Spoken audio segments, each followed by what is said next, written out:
ಒಂದು ದೂರಾಗುವಿಕೆ ಯಾರು ನಂಬಲಿಕ್ಕೆ ಅಸಾಧ್ಯವಾದಂಥ ಬಹಳಷ್ಟು ಜನಕ್ಕೆ ಅವರ ಕುಟುಂಬದವರಿಗೆ ವಿಶೇಷವಾಗಿ ಬರ್ತಕ್ಕಂಥ ಶಕ್ತಿ ನೈತಿ ಅಂತ ಭಗವಂತ ಪ್ರಾರ್ಥಿಸಿದೆ. ಸರಿ, ಅಂತ್ಯಕ್ಕೆ ಎಲ್ಲಿ ಮಾಡೋಂಥ ಪ್ಲಾನ್ ಆಗಿದೆ? ಕುಟುಂಬಸ್ಥರ ಜೊತೆ ಚರ್ಚೆ ಆಯ್ತಲ್ಲ?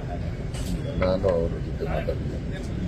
ಅದು ಅವ್ರ ಮನೆಯವ್ರ ವಿಚಾರದಲ್ಲಿ ನಾವು ಪ್ರಸ್ತಾಪ ಮಾಡ್ತಿದ್ದೇವೆ. ಅವ್ರ ಭಾವನೆಗಳು ನಾವು ಈ ವಿಚಾರದಲ್ಲಿ ಭಾಗಿಯಾಗೋದಷ್ಟೇ. ನಮ್ಮ ಸಮಾಜದಲ್ಲಿ ಶಿಕ್ಷಣದ ಮುಖಾಂತರ ತನ್ನ ಪ್ರತಿಭೆಯನ್ನು ಹೊರಗೆಚ್ಚಿ ವಿದ್ವತ್ತನ್ನು ಪಡೆದು ಅದರ ಮುಖಾಂತರ ಅಧಿಕಾರವನ್ನು ಪಡೆದು ಬಾಬಾ ಸಾಹೇಬರ ಅನುಯಾಯಿ ಸಮಾಜಕ್ಕೆ ತನ್ನ ಶಕ್ತಿಯಾನುಸಾರ ಸೇವೆ ಮಾಡ್ತಕ್ಕಂಥ ಕನಸನ್ನು ಹೊತ್ತು ಹಲವಾರು ಹೋರಾಟಗಳನ್ನು ಮಾಡಿ ಯಶಸ್ಸನ್ನು ಪಡೆದು ಕೆಲವು ವಿಚಾರಗಳಲ್ಲಿ ಅವರು ಯಶಸ್ಸನ್ನು ಪಡೆಯಲಿಕ್ಕಾಗಲಿಲ್ಲ.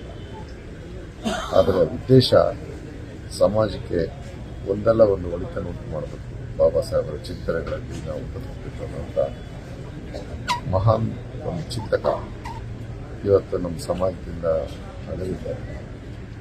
ವಿಶೇಷವಾಗಿ ಅವರಿಗೆ ರಾಜ್ಯಾದ್ಯಂತ ಅಪಾರ ಅಭಿಮಾನಿ ಬಂಧುಗಳಿದ್ದಾರೆ.